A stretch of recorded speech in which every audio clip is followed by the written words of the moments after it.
देखिए जी, है तो बहुत नाजुक सा मरहला है इसका। जो ईरान और यूएस की नेगोशिएशंस को लेकर इसका जो उनके नेशनल सिक्योरिटी कमीशन का जो बयान आया वो कोर्स डिस्टर्बिंग है, मायूस कुन है। लेकिन फिर भी मैंने पहले कहा कि कुछ ना कुछ डायलॉग बैकडोर में लाजमी हो रहे हैं। पाकिस्तान अपना कलीदी किरदार अदा कर रहा है, शायद चाइनीज भी कोशिश कर रहे हैं ईरान को आमादा करने के लिए कि आप एटलीस्ट जो जंग बंदी है उसकी मुद्दत को बढ़ाने के लिए आप लाजमी साथ बैठे और पाकिस्तान इस पर कोशिश भी कर रहे हैं। कल प्राइम मिनिस्टर साहब ने, हम सब जानते हैं कि 45 मिनट की कॉल भी की है पेजेशकियान साहब को, और उनकी जानिब से फिर बयान दिया है कि हम नहीं चाहते कि जंग हो, हम नहीं चाहते कि ये मुस्तकिल हो, डिस्ट्रक्शन हो, हम जंग बंदी चाहते हैं। तो खासी पॉजिटिव चीज थी। लेकिन फिर उसको जो है उसमें रंग में भंग डाला, ये जो ईरान का जो कार्गो जहाज है उसको कैप्चर करके, और अभी तक उनके कब्जे में। तो मैं समझता हूँ कि अभी अगर इसको फौरन डायलॉग को अगर आपने शुरू करना है तो ये ब्लॉकेड को किसी हद तक आपको, अगर आपने मुकम्मल नहीं करना तो एटलीस्ट कुछ ना कुछ जो पहले फॉरवर्ड लीनिंग थी उसको आपको कुछ साइड स्टेपिंग करनी होगी। वन, जो कि शायद टाइम टेकिंग हो। इमीडिएट जो आप कर सकते हैं वो आप जो जहाज पे कब्जा किया है उसको आप रिलीज कर सकते हैं। और थर्ड ये है कि प्रेसिडेंट ट्रंप जो कि सोशल मीडिया के जरिए शायद अमेरिका को रूल कर रहे हैं, उनकी जानिब से कोई ऐसी कोई पॉजिटिव जो है वो इन रिस्पॉन्स टू जो भी बकाई साहब की स्टेटमेंट आई है टेलीविजन के ऊपर, he must have been learning. वो देख रहे होंगे और सीख भी रहे होंगे कैसी बातचीत हो रही है और किस तरह की गलतियां वो कर रहे हैं। अगर उससे कुछ सीख सकें तो वो ऐसी कोई पॉजिटिव स्टेटमेंट दें कि इनका आना वो ठहर जाए। जहां तक इस्लामाबाद में तैयारियों का ताल्लुक है, वहां तो देख के नहीं लगता कि ये टॉक्स जो है कोई स्टॉल कर गए, खुदा न खास्ता ये कल टॉक्स ही होंगे, वहां पे उसी तरह की तैयारी है। हाँ, ये जरूर है कि जब भी मीडिएशन एंड नेगोशिएशंस होती हैं तो as a bargain chip, as a leverage के तौर पर इस तरह की एक्टिविटीज जरूर होती हैं। लेकिन ये बातों की हद तक तो जरूर था, लेकिन कार्गो शिप पे हमला करना और उसको जाके उसके ऊपर हेली से लैंडिंग करना और फिर उसमें देखना कि क्या चाइना से कोई वेपन्स तो नहीं आ रहे थे।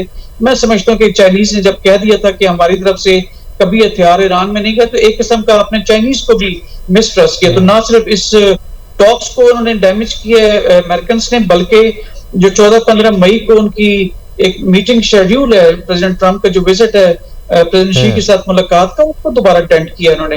तो क्या ये तमाम चीजें डिप्लोमेटिक लेवल पे अमेरिकन सपोर्ट कर सकते हैं जबकि उनके ऊपर डोमेस्टिक और इंटरनेशनल प्रेशर भी हो, स्पेशली अलाइज की जानिब से? तो क्या ये मुमकिन है, ये क्या वो अफोर्ड कर सकते हैं? That needs to be seen. मेरे ख्याल में अमेरिकन को इस वक्त सख्त सिचुएशन का सामना, यकीनन अमेरिकन को सख्त सिचुएशन का सामना है। हर्ष साहब, आपकी जानिब आता हूं। यकीनन इस्लामाबाद की तैयारी तो पूरी है, हम तो होस्ट करने के लिए तैयार हैं और अपनी तैयारी भी कर चुके हुए हैं, सारे अरेंजमेंट भी कर लिए हुए हैं। लेकिन आपको क्या लगता है कि ईरान ने जो अभी बयान दिया है उसके पीछे एक ये रीजन भी हो सकती है कि इस दफा जो टीम आ रही है उसमें जेरेड कुशनर और स्टीव विटकॉफ आज आ रहे हैं? हालांकि जो कि पहली जो टीम थी उसमें जेडी वेंस शामिल थे और तब भी ईरान का यह मुतालबा था कि इन दो के साथ हम मुज़ाकरात नहीं करेंगे, जेडी वेंस उसमें शामिल होने चाहिए। जेडी वेंस के आने की वजह से ईरानियन टीम आई थी। अब जब दोनों ये लोग आ रहे हैं, आप समझते हैं कि ये भी एक रीजन हो सकती है इनकार करने की? This can be one of the reason, because problem ये है कि जेरेड कुशनर जो है, ये इजराइल ने खुद कहा कि ही इज आवर एसेट।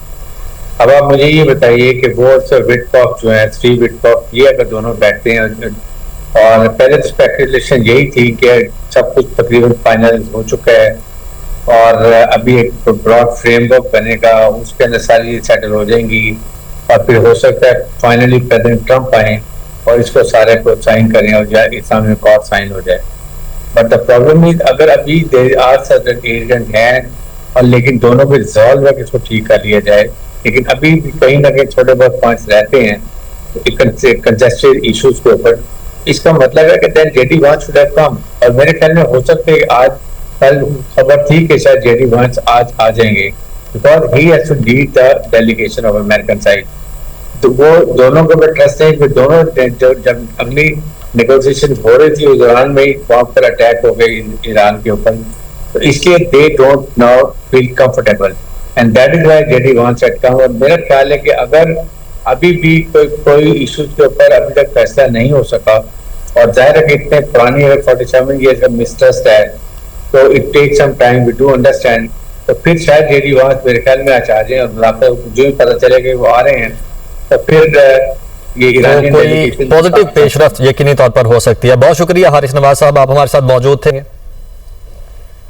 देखिए जी, है तो बहुत नाजुक सा मरहला है इसका जो ईरान और यूएस की नेगोशिएशंस को लेकर इसका जो उनके नेशनल सिक्योरिटी कमीशन का जो बयान आया वो पोस्ट डिस्टर्बिंग है, मायूस कुन है। लेकिन फिर भी मैंने पहले कहा कि कुछ ना कुछ डायलॉग बैकडोर में लाजमी हो रहे हैं। पाकिस्तान अपना कलीदी किरदार अदा कर रहा है, शायद चाइनीज भी कोशिश कर रहे हैं ईरान को आमादा करने के लिए कि आप एटलीस्ट जो जंग बंदी है उसकी मुद्दत को बढ़ाने के लिए आप लाजमी साथ बैठे, और पाकिस्तान इस पर कोशिश भी कर रहे हैं। कल प्राइम मिनिस्टर साहब ने, हम सब जानते हैं कि 45 मिनट की कॉल भी की है पेजेशकियान साहब को, और उनकी जानिब से फिर मुस्बत बयान दिया है कि हम नहीं चाहते कि जंग हो, हम नहीं चाहते कि ये मुस्तकिल हो, डिस्ट्रक्शन हो, हम जंग बंदी चाहते हैं। तो खासी पॉजिटिव चीज थी, लेकिन फिर उसको जो है उसमें रंग में भंग डाला, ये जो ईरान का जो कार्गो जहाज है उसको कैप्चर करके, और अभी तक उनके कब्जे में। तो मैं समझता हूं कि अभी अगर इसको फौरन डायलॉग को अगर आपने शुरू करना है तो ये ब्लॉकेड को किसी हद तक आपको, अगर आपने मुकम्मल नहीं करना तो एटलीस्ट कुछ ना कुछ जो पहले फॉरवर्ड लीनिंग थी उसको आपको कुछ साइड स्टेपिंग करनी होगी। वन, जो कि शायद टाइम टेकिंग हो। इमीडिएट जो आप कर सकते हैं वो आप जो जहाज पे कब्जा किया है उसको आप रिलीज कर सकते हैं। और थर्ड ये है कि प्रेसिडेंट ट्रंप जो कि सोशल मीडिया के जरिए शायद अमेरिका को रूल कर रहे हैं, उनकी जानिब से कोई ऐसी कोई पॉजिटिव जो है वो इन रिस्पॉन्स टू जो भी बकाई साहब की स्टेटमेंट आई टेलीविजन के ऊपर, he must have been learning, वो देख रहे होंगे और सीख भी रहे होंगे कैसी बातचीत हो रही है और किस तरह की गलतियां वो कर रहे हैं। अगर उससे कुछ सीख सकें तो वो ऐसी कोई पॉजिटिव स्टेटमेंट दें कि इनका आना वो ठहर जाए। जहां तक इस्लामाबाद में तैयारियों का ताल्लुक है, वहां तो देख के नहीं लगता कि ये टॉक्स जो है कोई स्टॉल करके खुदा न खास्ता ये कल टॉक्स ही होंगे, वहां पे उसी तरह की तैयारी है। हाँ, ये जरूर है कि जब भी मीडिएशन एंड नेगोशिएशंस होती हैं तो as a bargain chip, as a leverage के तौर पर इस तरह की एक्टिविटीज जरूर होती हैं।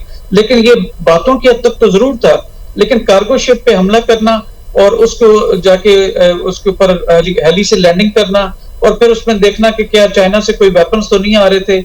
मैं समझता हूँ कि चाइनीज ने जब कह दिया था कि हमारी तरफ से कभी हथियार ईरान में नहीं गए, तो एक किस्म का आपने चाइनीज को भी मिसट्रस्ट किया। तो ना सिर्फ इस टॉक्स को उन्होंने डैमेज किया अमेरिकन ने, बल्कि जो 14-15 मई को उनकी एक मीटिंग शेड्यूल है, प्रेसिडेंट ट्रंप का जो विजिट है प्रेसिडेंट शी के साथ मुलाकात का, उसको दोबारा अटेंड किया इन्होंने।